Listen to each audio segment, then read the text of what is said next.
La carrera de Pedagogía en Educación Básica de Universidad de las Américas le da una cordial bienvenida a la conferencia que realiza el académico investigador señor Jorge Valdivia sobre la importancia y características del trabajo en equipo, considerando los valores declarados en el modelo educativo de nuestra casa de estudios, las habilidades del pensamiento y la estructura para desarrollar su potencial, según el doctor Jaime Bermeosolo. Además, se presenta desde una mirada estratégica el cumplimiento de roles, jerarquizaciones, sustentado en la teoría de los 7 sombreros que establece Edward Bono. Saludamos a quienes nos acompañan. Directora académica de nuestro campus, Camila Cortés. Directora del segmento Adulto Trabajador, Paola Santander. Director Nacional de Prácticas Pedagógicas, Santiago Cabezas. Académicos, estudiantes, egresados, miembros de establecimientos educacionales, asistentes, todos, sean ustedes muy bienvenidos. Para comenzar la jornada, dejaremos con ustedes a la directora académica de nuestro campus, que nos dará unas palabras iniciales. Camila.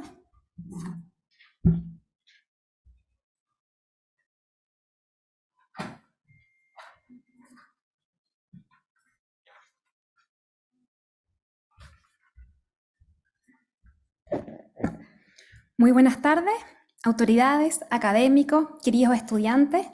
Gracias por acompañarnos en esta actividad.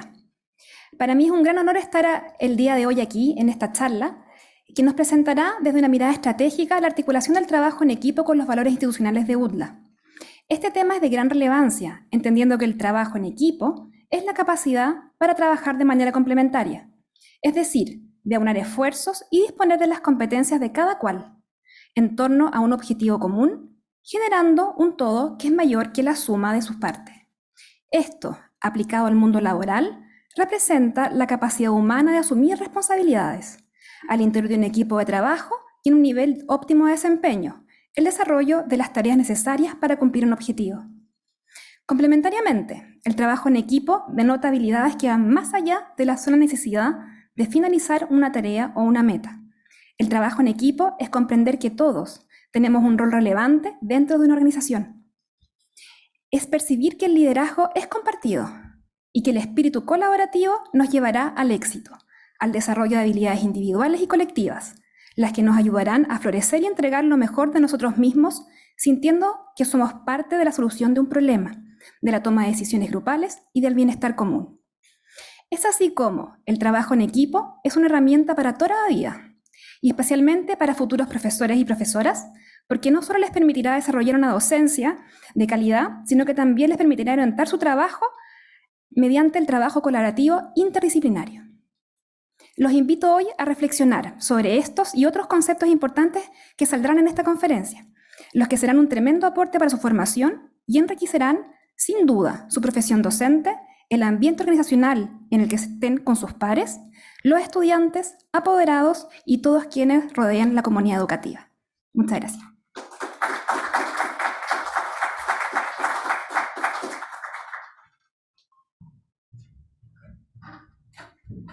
Muchas gracias, directora.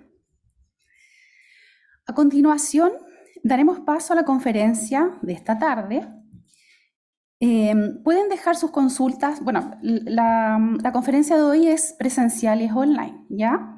Quienes estén virtual, en este caso, pueden dejar sus consultas en el chat, y quienes están presencial, va a haber un momento para que ustedes alcen la mano y se va a acercar la profesora Carolina Urtubia y consultas. Esto va a ser al final de la conferencia del académico. Damos comienzo a la presentación del expositor, señor Jorge Valdivia, quien es profesor de Educación Física de la Pontificia Universidad Católica de Chile, sede regional del Maule Talca. Académico, investigador, doctor en ciencias de la Facultad Física de la Universidad de Ciencias de la Cultura Física y el Deporte, La Habana, Cuba. Académico investigador que desarrolla las líneas de investigación de dirección del proceso de enseñanza-aprendizaje y docencia universitaria, quien presenta hoy la conferencia La importancia y características del trabajo en equipo. Damos la bienvenida a Jorge. Adelante.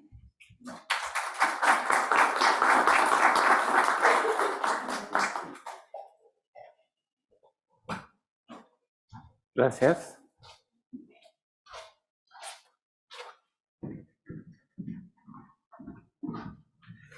Muy buenas tardes. Les saludo a todas y todos. Encantado de que hayan aceptado participar en esta presentación. Algunos con un poco más de presión que otros, pero lo bueno es que estén acá. En esta ocasión, nuestro trabajo se denomina Aprendiendo a trabajar en equipo, pensando originalmente en su configuración en lo siguiente. Muchas veces cuando tenemos que realizar desempeño profesional o en algunas tareas que debemos emprender como estudiantes en formación como profesional o técnico, se nos induce a pensar incluso de manera colectiva. Muchos se atreven a hablar del pensamiento colectivo. Debemos pensar como equipo. Y a partir de ello me hice algunas preguntas y algunas pesquisaciones para poder entender y saber con propiedad si realmente existe el pensamiento colectivo o es una palabra un poco sui generis que se utiliza solamente para poder inducir a las personas a que trabajen colectivamente. Y en ese contexto, este trabajo que vamos a emprender está configurado más o menos de la siguiente manera. En primer lugar, nos interesa mucho compartir con ustedes en qué nos basamos desde el punto de vista filosófico para poder motivarnos a hacer esta presentación, en qué se basa desde lo epistemológico, desde la filosofía de la ciencia. Por otro lado, nos interesa que ustedes, mediante esta presentación, tengan un recordatorio de cuáles son las caras del pensamiento, cuáles son los modelos del pensamiento y cuáles son las habilidades intelectuales que poseemos todos los seres pensantes. Y por otro lado, tal como lo señalaba nuestra directora, como una alegoría a este entendimiento de cómo funciona el pensamiento individual, le hemos incorporado algunos valores de nuestra institución para que usted comprenda por qué es importante el trabajo en equipo, no solo para las tareas que debe emprender en lo inmediato, sino también en el futuro, y también para que le enseñe a sus futuros educandos cómo se debe trabajar en equipo. Y por otro lado, con una gran influencia de los presupuestos que entrega Edward Bono cuando se refiere que en el cerebro humano uno puede hacer uso de 6 sombreros del pensamiento, los cuales van a evidenciarse, se van a manifestar dependiendo de cada situación que nos encontremos, principalmente cuando debemos resolver problemas de orden colectivo. Entonces, esta forma de poder comprender cómo está configurado el pensamiento humano desde lo individual y también esta configuración que dan estos 6 sombreros de Henry Bono nos va a permitir comprender aún más la forma que debemos emprender los roles en un trabajo en equipo, cuándo debemos hablar y cuándo debemos callar, y cuándo debemos hacer hablar y cuándo debemos hacer callar a los demás para poder comprendernos, incluso cuando debemos disentir opiniones en torno a un mismo propósito. En esa lógica daremos comienzo a partir de lo siguiente, que a nosotros nos parece fundamental entender que la racionalidad que posee el ser humano, esa razón que según Cicerón en Ligedu lo caracteriza de una manera bastante fuerte, pero señala que la razón es la facultad que nos diferencia de los brutos, refiriéndose a los animales, y que nos permite conjeturar, hipotetizar, discutir, discernir, racionalizar a grosso modo, para poder llegar en algún momento a un propósito, a un fin que nos hemos propuesto. Y en ese sentido pasa a ser fundamental en esta racionalidad que poseemos los seres humanos, la capacidad de poder fundamentar. Por eso se le exige tanto a los estudiantes que fundamente, que argumente su respuesta, porque con ello se va a poder defender el día de mañana con argumento frente a las necesidades problemáticas que debe enfrentar dentro de su cotidianidad profesional.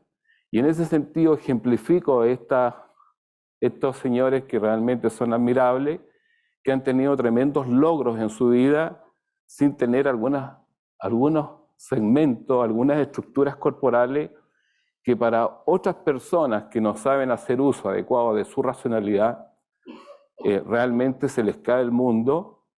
Y ellos han sido ejemplo de que gracias a la razón también eso les puede impulsar para poder salir adelante. Por lo tanto, el uso de la razón en los seres humanos siempre va a estar en superdependencia de las evidencias que nos demuestre, de sus actitudes, de su comportamiento.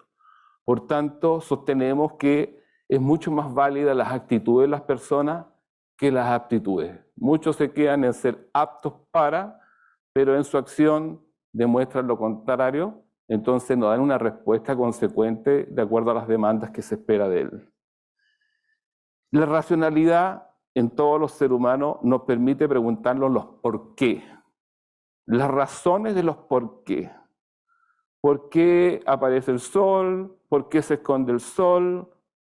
Lo complejo resulta cuando nos preguntamos el porqué del comportamiento de los demás, cuando los necesitamos que sean parte de un pensamiento colectivo.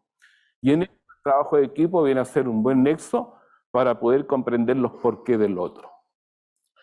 Y los porqué, sin duda alguna, se simplifican para poder comprender las circunstancias y los hechos que acontecen en el mundo cotidiano, profundo, superficial, crítico, como usted lo quiera ver. La racionalidad, mediante la fundamentación, permite adentrarse en el mundo de la realidad con mucha mayor facilidad.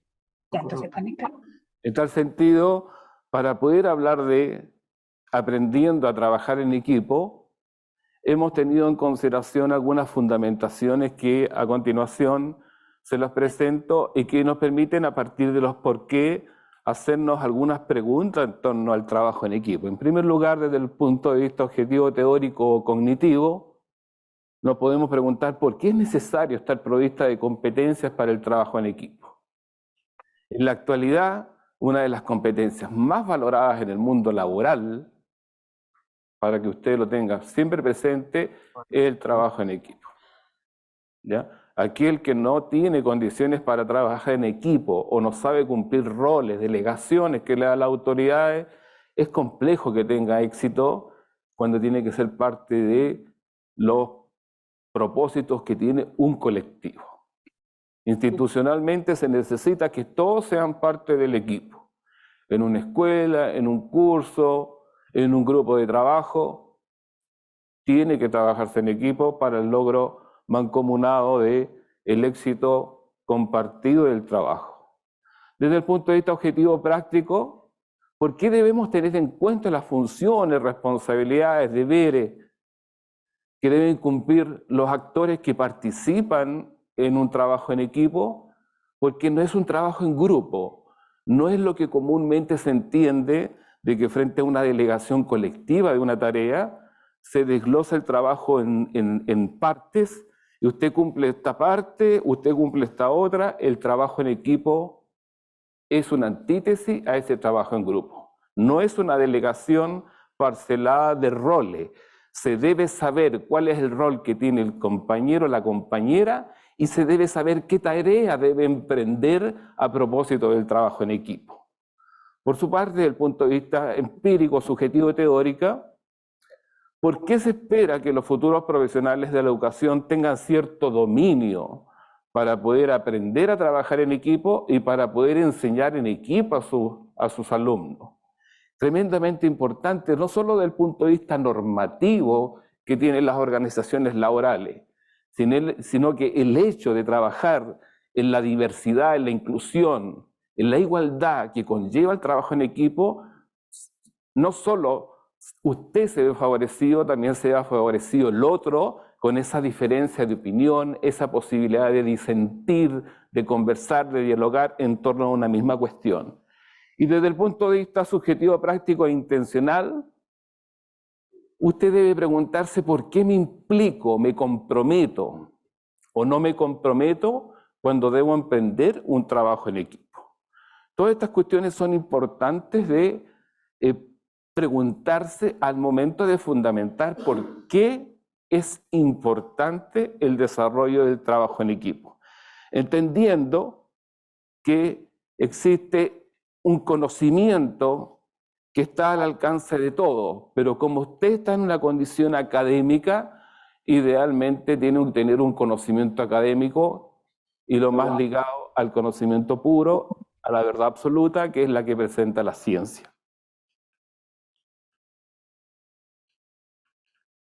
En ese sentido, todos los seres humanos nos encontramos siempre con esta situación compleja que debemos advertir. Principalmente esto salió más a la palestra por el hecho de todas las consecuencias colaterales que tuvo la pandemia del COVID-19. El hecho que los seres humanos, muchos, vivieron una etapa de sobresatisfacción porque el COVID-19 no los afectó a ellos, no les afectó la vida de ellos, no les afectó a su familia, entonces vivían en un regocijo, en una zona de confort, que no les importaba qué es lo que sucede alrededor. Un poco aparejado, que acabo de manifestar, es lo que ocurre diariamente en la vida. A muchos seres humanos no les importa mucho que se logre el objetivo cuando sea presentado de manera conjunta, como en el caso de un trabajo colectivo, un trabajo en equipo. Entonces viven en una zona de confort, una zona de sobresatisfacción que no es beneficiosa para el logro del trabajo en equipo. Es muy cierto, frente a cualquier tarea que uno debe emprender, ya sea en el ámbito de formación profesional o en el desarrollo de la profesión, siempre lo que debe emprender tiene ciertos riesgos. Eso es una condición sine qua non en la toma de decisiones que tenemos que tomar las personas. ¿Por qué razón? Porque dentro de esos riesgos usted puede perder o usted puede ganar. No creo mucho yo que siempre se gane o siempre se pierda cuando se toma una decisión. Y en eso transitan las decisiones que deben tomar las personas, sobre todo cuando tienen que trabajar de manera colectiva.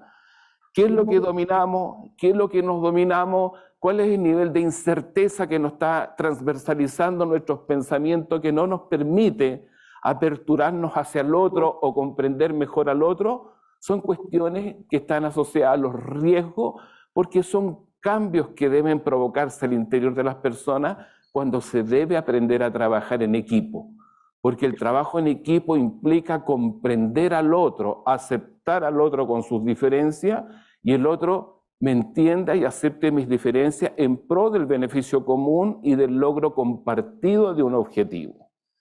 Siempre cuando se debe tomar decisiones, se deben generar cambios idealmente internos. Idealmente, algunos autores subrayan en la necesidad de siempre tomar conciencia de las acciones que se van a emprender, sobre todo cuando se trabaja en equipo, porque esas decisiones mal tomadas no solo pueden afectar individualmente una mala decisión, sino que la suerte que pueda tener el equipo que es parte de esa persona.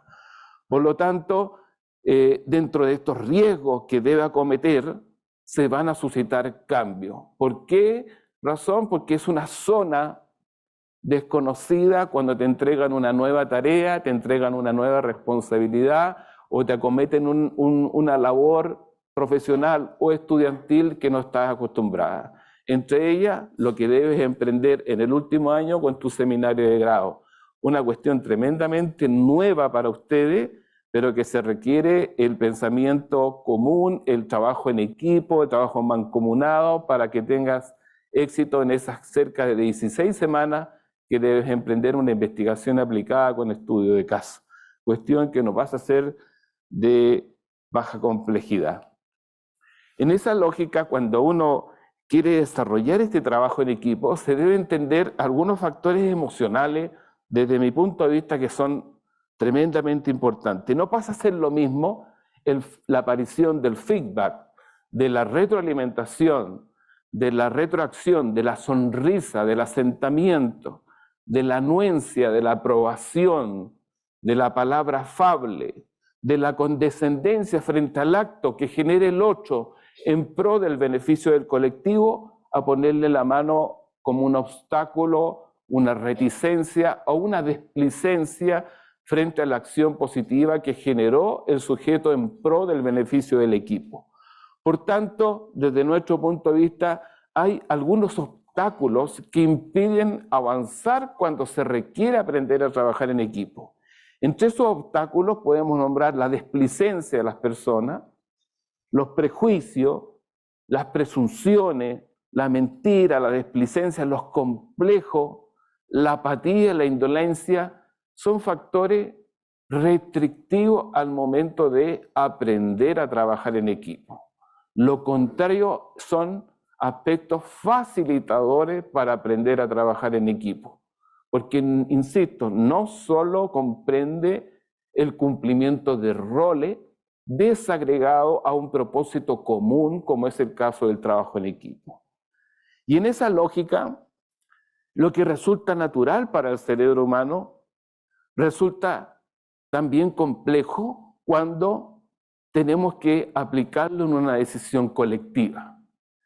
Individualmente podemos tener mucha claridad de qué es lo que ocurre en nuestro pensamiento, cuál es el nivel de nuestras habilidades, qué adquisiciones realmente tenemos, cuál es el aprendizaje que disponemos, en qué profundidad manejamos la información.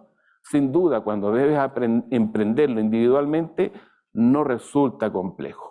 Lo complejo resulta cuando se debe emprender colectivamente, es decir, para el beneficio del equipo.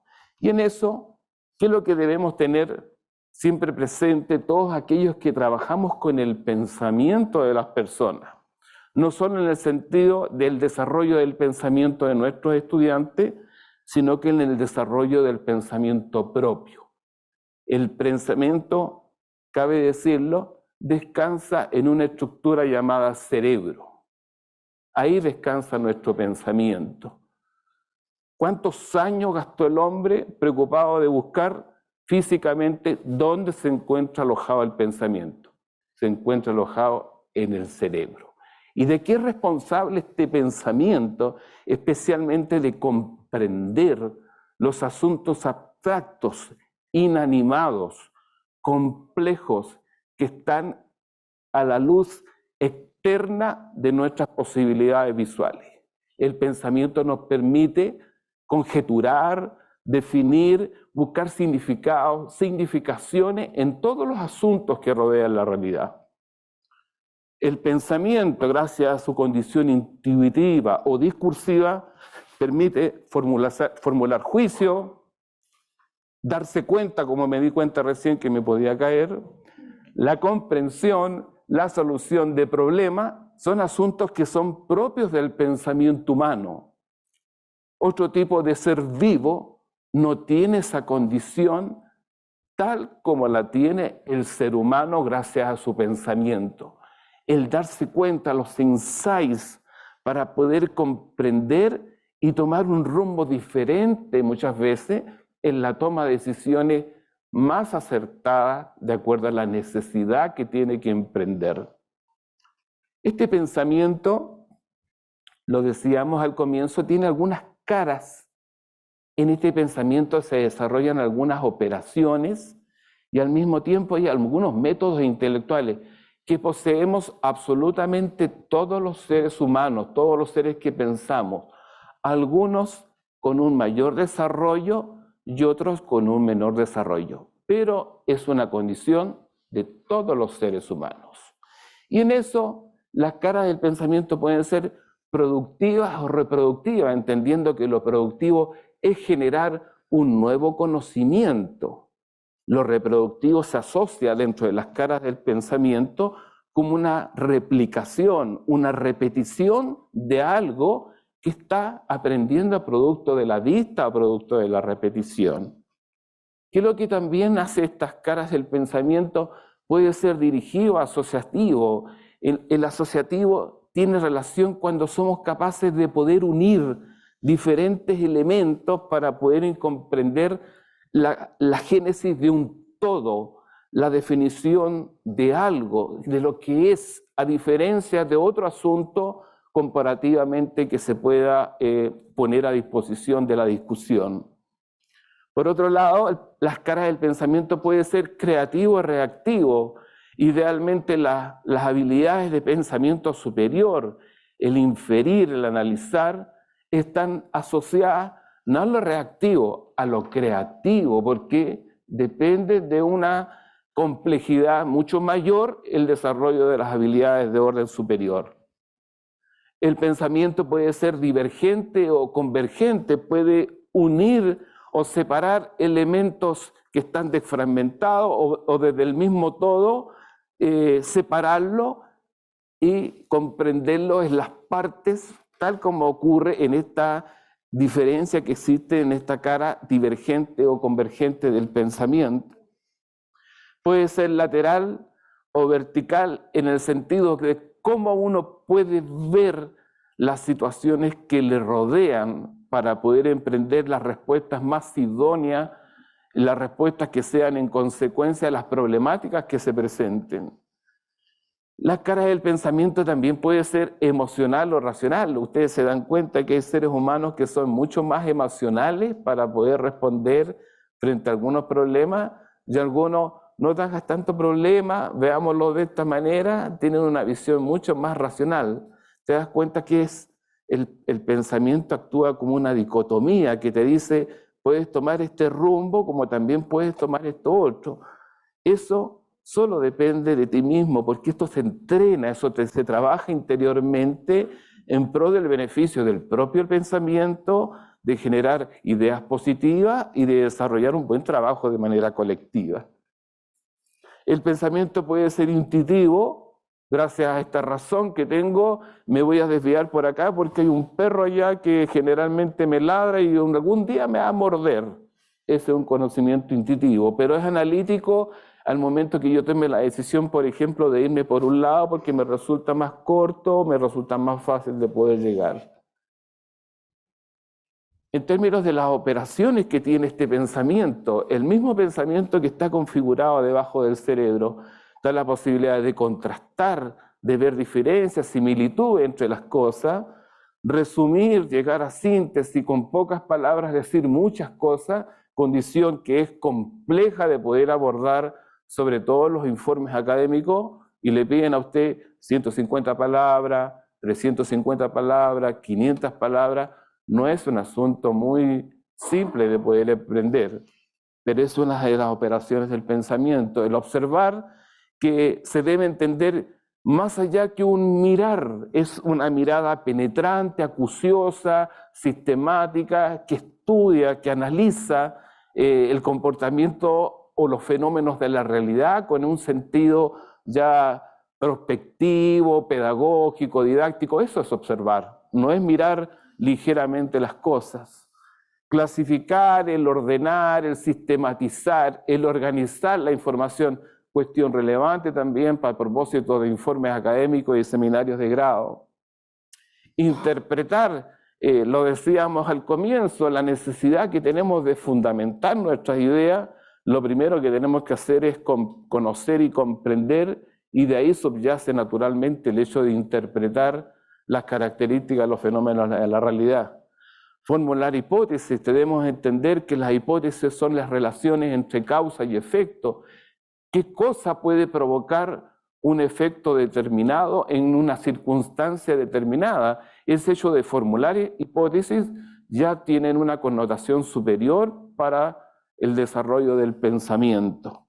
Este mismo pensamiento puede encontrar supuestos, puede conjeturar, puede advertir algunas verdades que se aproximen a la verdad real a partir del análisis previo que hizo, por ejemplo, al levantar algunas hipótesis.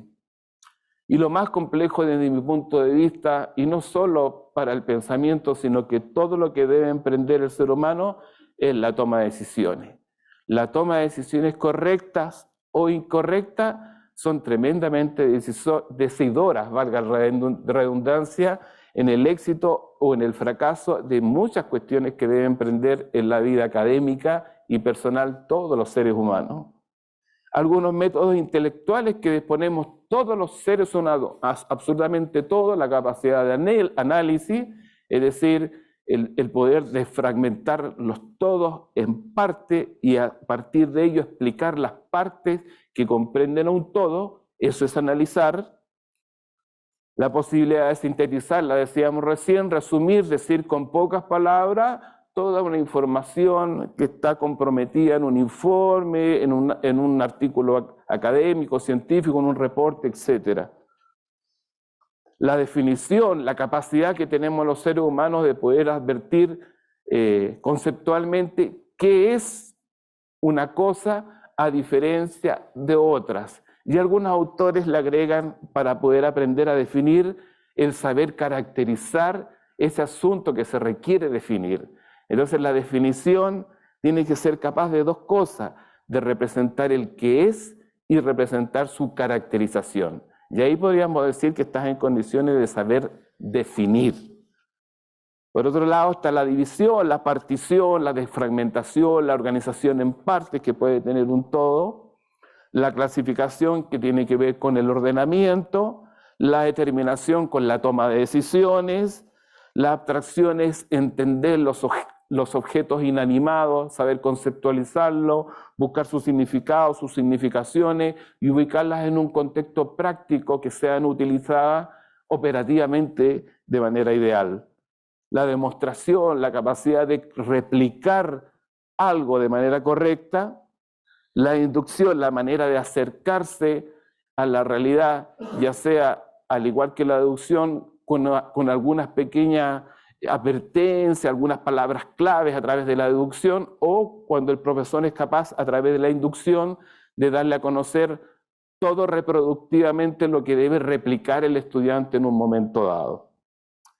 Dicho esto, voy a explicar brevemente los 6 sombreros de Edward Bono que tienen que ver precisamente con esta estructura que tiene el pensamiento según el autor y que sirve para poder realizar reuniones, para poder realizar trabajo en equipo, especial para el seminario de grado o trabajos contundentes de orden académico, en que las personas tienen que permanecer largos periodos de tiempo juntos trabajando, idealmente para poder graduar las distintas intervenciones, los miembros de un equipo, se recomiendan estos 6 sombreros del pensar de Edward Bono.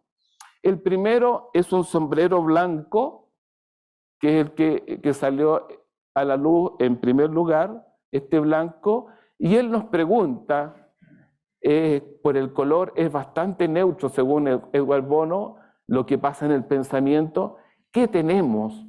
Nos hace preguntarnos este sombrero blanco, ¿qué nos falta? ¿Cómo conseguirlo? Usted esto extrapólelo a una situación de trabajo colectiva que tenga que emprender y le exigen trabajar en equipo, de a 5 integrantes, de a 6 integrantes. ¿Qué es lo primero que tiene que relucir entonces? Nuestro sombrero blanco, que es el más claro, es el más tenue de todos. Y él nos informa individualmente, e idealmente eso te tiene que verbalizar al resto de los pares qué tenemos, qué nos falta y cómo lo podemos conseguir de acuerdo a la tarea que nos han dado. El color rojo, el sombrero rojo, que nos permite darnos cuenta qué sentimos ahora sobre este asunto. Ya pasamos esto tenue del blanco, ya sabemos lo que tenemos, sabemos lo que nos falta. Probablemente ya querramos forjar un plan para poder acometer el objetivo que nos daban para poder cumplir la tarea definida anteriormente. Aparece un sombrero negro, Y ese sombrero negro, ¿qué nos está señalando? La verdad y la conveniencia. ¿En qué sentido? Eso que tenemos concuerda con los hechos, funcionará, puede hacerse. Es un poco cuestionador ese sombrero negro. Fíjate que tiene distintas funcionalidades, cómo lo organiza Edward Bono en términos de las decisiones que pueden darse con organizar 6 formas de entender los problemas que demandan lo relacional o lo cognitivo individual en algún momento. Por otro lado, aparece este sombrero amarillo, que por su color ya nos da cierta claridad, nos permite evaluar cuáles son las ventajas, los beneficios, el ahorro, la conveniencia, por qué vale la pena hacerlo, por qué es recomendable hacerlo, tal cual como lo habíamos pensado antes en el desarrollo del sombrero negro, el sombrero rojo y el sombrero blanco. El amarillo nos viene a dar mucha más luminosidad al momento de tomar decisiones.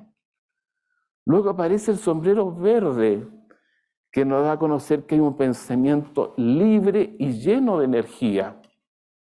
Aparecen ideas nuevas. Todo tipo de sugerencias son aceptadas. Hay otras ideas. ¿Qué podemos hacer con esto? Nos preguntamos dentro del pensamiento. Y por último aparece el pensamiento azul, que desde mi punto de vista es el más sensato, es el más crudo, es el más práctico de los 6 sombreros y donde deberíamos dirigir toda nuestra atención para poder desarrollarlo. ¿Por qué razón? Porque nos permite desarrollar nuestras capacidades metacognitivas, de darnos cuenta de manera profusa qué es lo que está pasando, qué estoy haciendo bien, qué estoy haciendo mal, cómo podría mejorar mi actuación en el contexto que estoy. Eso me permite lo metacognitivo, el darme cuenta.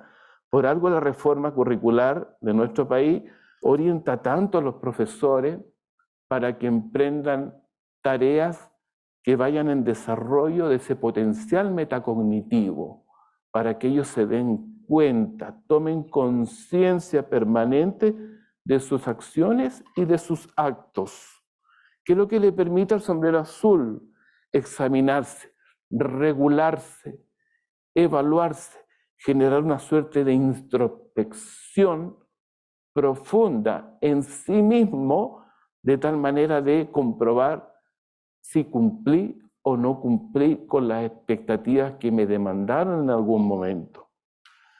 Y de esta manera el sombrero azul también te apertura para tomar decisiones en pro de qué es lo que hacer en la próxima acción que debes emprender. Te organiza, te controla, te regula. Esto, ¿cómo se podría llevar metodológicamente a una situación o a un espacio áulico de aprendizaje?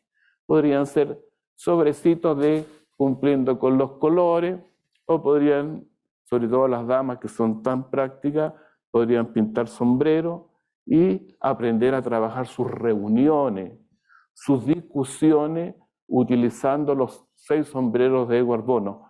Les aconsejo en pro de principalmente su trabajo seminario de grado, donde tienen que tener alta tolerancia por la otra persona, no descansar en la más habilidosa o el más habilidoso del curso. Él me va a sacar la pega. No, es un trabajo colectivo. Y en eso de trabajo colectivo, una buena mecánica es hacerlo con los 6 sombreros de Edward Bono, porque se respetan los roles, se respetan las opiniones, los turnos, las responsabilidades y se dosifica la discusión. ¿En torno a qué? Idealmente en torno al contenido que se está discutiendo, no a los asuntos personales. Esos son para otro espacio y no para su seminario de grado ni para cualquier informe académico.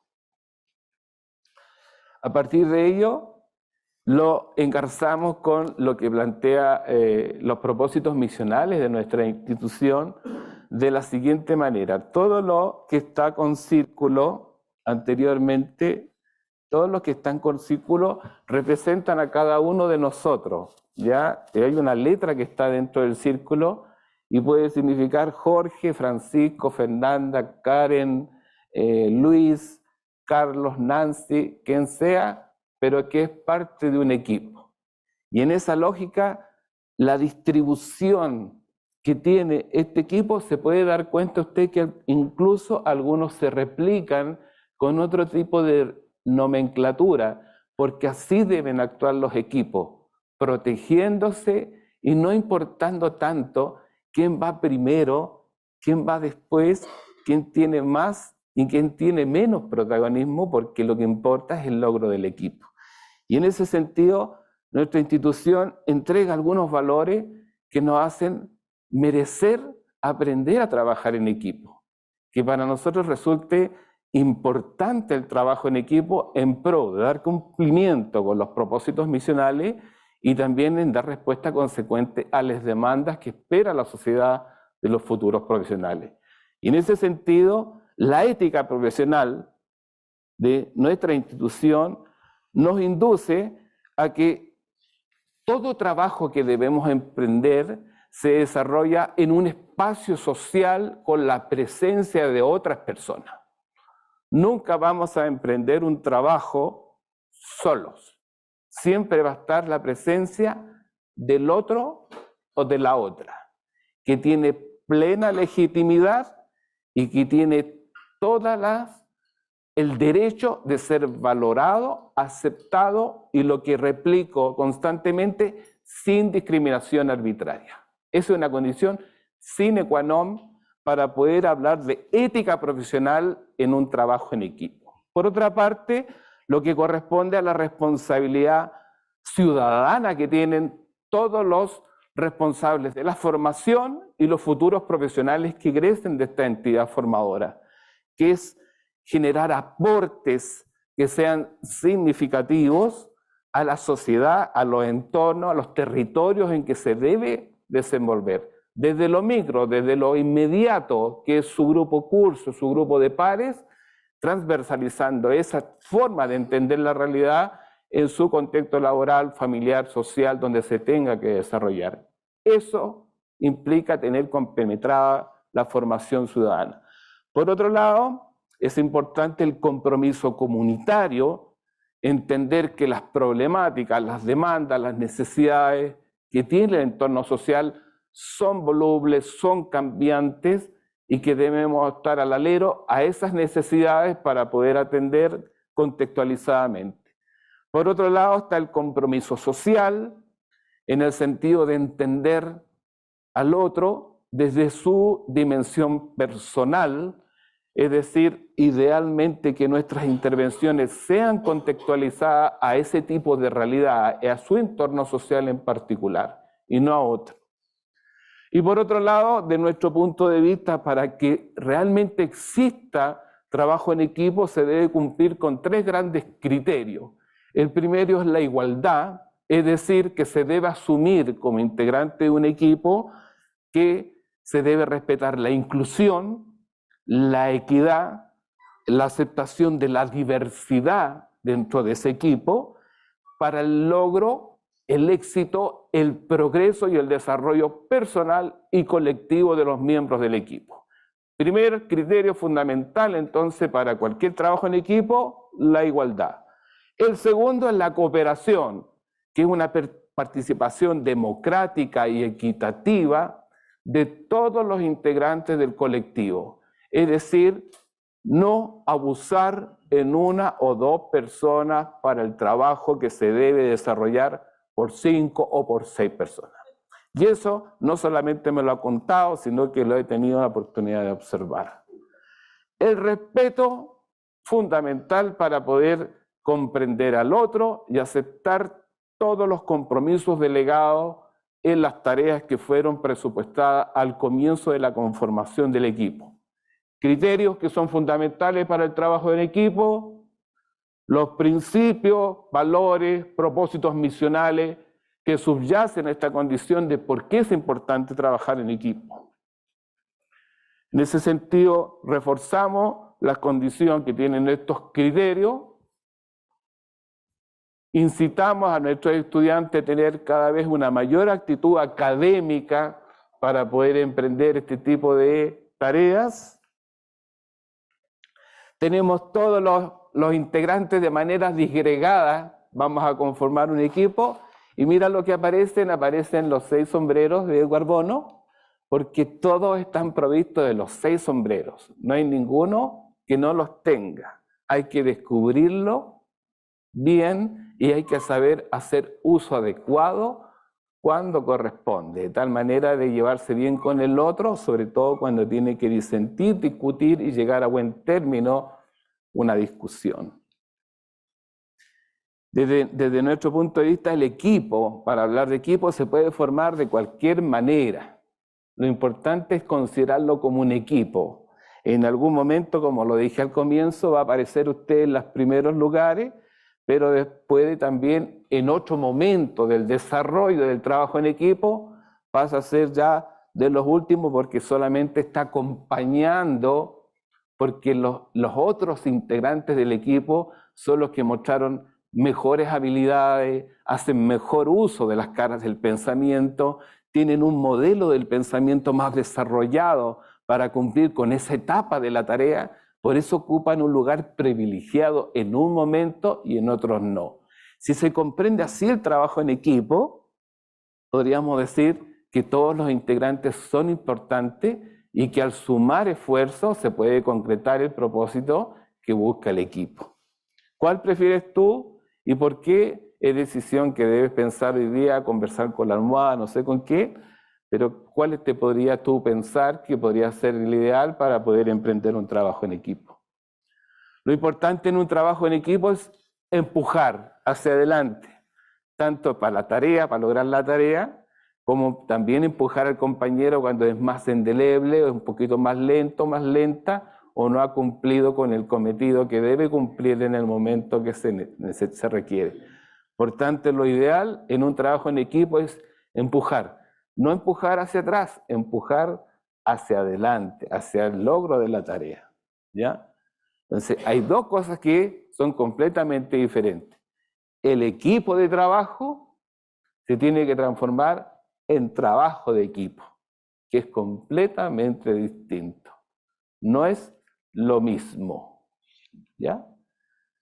Y para culminar, ahí está tu futuro, seguimos discutiendo en equipo, ¿cierto? Seguimos aprendiendo a trabajar en equipo, pensando, conjeturando, como lo decía, esa posibilidad que nos dio la razón de diferenciarnos los frutos, que nos permite conjeturar, advertir, hipotetizar, discutir, disentir, todas esas habilidades del pensamiento son diferentes entre las personas, pero solamente por su preparación, porque como condición es completamente igual en todos.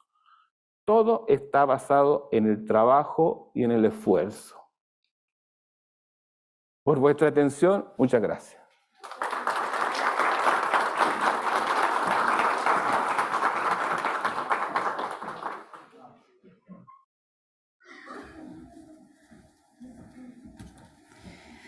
Muchas gracias, Jorge. Maravillosa presentación, exposición, maravilloso. Damos ahora paso a las preguntas que eventualmente puedan tener. Alzando la mano.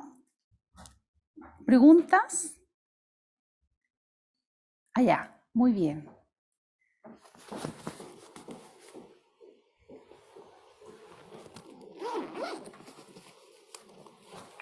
Buenas tardes. Mire, mi pregunta apunta a la formación que nosotros hemos tenido, a la manera de evaluar el trabajo en equipo durante este proceso, que en cierta medida queda una sensación de que la evaluación queda relegada solamente a lo cognitivo, o a los conocimientos, ya que se entrega como equipo. Entonces, ahí la pregunta al profesor es, ¿qué es lo que hay que tener en cuenta o qué nos está faltando un poco para poder evaluar, ¿cómo se llama?, en calidad del trabajo del equipo? Y cómo esto tiene que entregarse a través de, no sé, preguntas motivadoras o distintas otras. Eso. Bien, voy a tratar de responder tu pregunta. No toqué los tópicos que tú estás abordando, pero vamos a hacer el esfuerzo de poder responder. Hay un paradigma en evaluación que nos debe llevar en el mundo cerca de 20 años, que es la evaluación compartida. ¿Qué es lo que implica eso en la evaluación compartida? Que se aumenta el número de agentes en los procesos de evaluación. Es decir, tradicionalmente uno está acostumbrado a emprender procesos de heteroevaluación del profesor al estudiante. Pero cuando emprende situaciones en que se evalúan entre los estudiantes, o usted se evalúa a sí mismo, o es capaz de evaluar al profesor, es capaz de evaluar el sistema completo, eso se denomina evaluación compartida porque se aumenta el número de agentes en el proceso de evaluación. A mi juicio, esa evaluación compartida no está muy socializada en nuestro país, porque esto debería enseñarse desde pequeño, de tal manera que no caigamos en algunas visiones apreciativas o en algunas patologías en el momento de establecer algunos juicios de valor del comportamiento de los demás. Te pongo como ejemplo lo siguiente. Es muy natural en los procesos de heteroevaluación evaluar al otro simplemente por el mayor o menor aprecio que le tengo, sobre todo en niños pequeños, y eso hay que enseñárselos a ellos. No se evalúa por el mayor o el menor aprecio, es decir, porque me invita a una Coca-Cola todos los recreos, cuando son instancias de heteroevaluación, de coevaluación, perdón, yo no lo puedo calificar con un 4, lo tengo que calificar con un 7, porque si no me voy a perder la Coca-Cola. Entonces, por eso, el sentido para poder enseñar lo que es la evaluación compartida debería ser desde pequeño. Y esa sería función de ustedes como profesores de educación básica, enseñarle a sus niños, primero, que se evalúen entre ellos.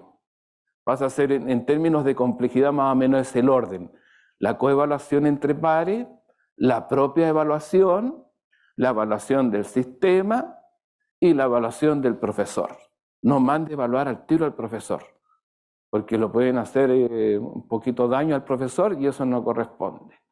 Y eso tiene que ser progresivo, se tiene que enseñar. Yo diría, un año lo entreno a este alumno para que tome conciencia de que yo soy el indicado para poder evaluarlo, y al segundo año lo empiezo a entrenar para que aprenda a evaluar a sus compañeros. De tal manera que cuando llegue a la universidad tiene un recorrido importante en la ampliación de número de agentes y no vamos a caer en estos vicios apreciativos que te hacía mención anteriormente.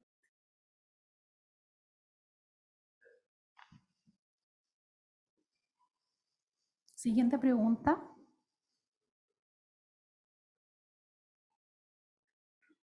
Ahí más parece. Ok. Muchas gracias.